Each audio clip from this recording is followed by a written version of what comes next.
This man, a faceless man, walks into my closet and introduces himself as my teacher. Our eyes meet, and I see that he's not faceless after all. He's Myles Munroe. It was a dream, a beautiful dream.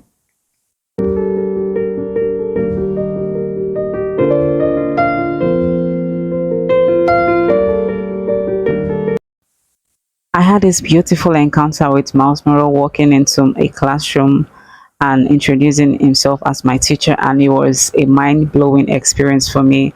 My life took a different turn, my life took a u-turn, and that was how I delved into the art of reading books. And since then I haven't stopped reading. But it's been a beautiful experience, I must say. Gaining knowledge is something, it's something that sets you apart. It makes you stand out, and it's a confidence booster. No lies about it. But on the other side of confidence is pride. So watch it. The more a person perceives themselves to be an expert in a certain field, the more resistant they become to keep an open mind to alternative and entirely new ideas.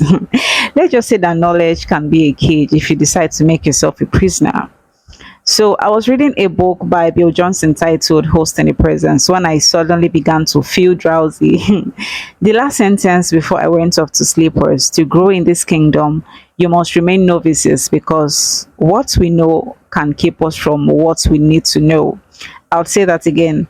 To grow in this kingdom, we must remain novices, because what we know can keep us from what we need to know.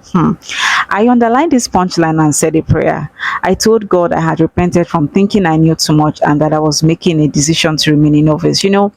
There's a scripture in the Bible that says the entrance of your word gives light. It's not only through the Bible that God speaks to us, even through very good books that we read.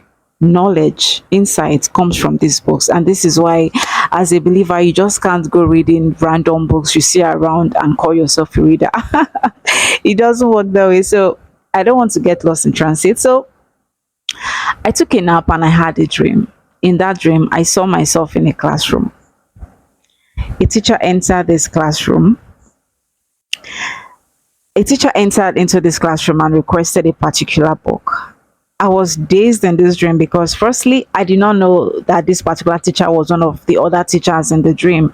And so I didn't have a book for that subject. Secondly, I did not know the course had been ongoing. And when I brought out a new book to join them, guess what? I realized I was far behind in the subject. Hey, all the other individuals had learned about 80 terms, leaving me behind. I was wondering what's going on here. What's organing afio? Immediately I woke up. I got the memo and I began to thank God for the revelation. I realized that my knowledge had formed, I had become a cage to the things I knew, and I didn't even think about it. It's really exciting when you realize that you're growing. There's a kind of confidence that knowledge gives you. For instance, if you just realize that you know better than other people, you become averse to knowledge and you don't even know it. That's why I said earlier on in this video that there is a thin line between confidence and pride. So guys, watch it. If you are someone who loves to read, you need to always watch yourself. You need to always be careful to know that you need to be careful to maintain humility, because humility ushers us into a wealth of abundance of knowledge. And anyways, this video is going to be very short.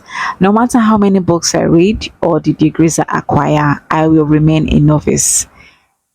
Remaining a novice is the secret to growth, and remaining humble. So somebody once asked me, what kind of books should we read as Christians?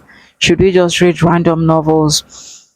Now you see that there is something that reading does to you. I personally believe that when people write, they're writing under the influence of a spirit. It could be the spirit of God, it could even be the spirit of the devil. And sometimes people write based on their experiences, and when people have really terrible experiences, they project these kinds of experiences to the things they write. And this is why we cannot just open ourselves to reading every kind of every random books we see.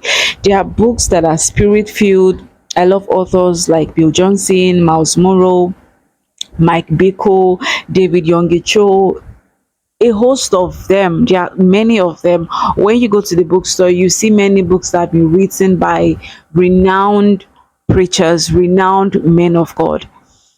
Even if I want to read a book on prosperity, I would rather read a book by somebody who is renowned in the world, somebody who is rooted in the world, because this person will be giving me ideas that are godly and not just random ideas, not just ideas that are of this world. So we need to be really careful on the kinds of book we read, on the kinds of books that we read. So yeah, that's it. Does this story spark something in you? Please share with your friends and subscribe to my channel for more godly lessons. Bye and see you in my next video.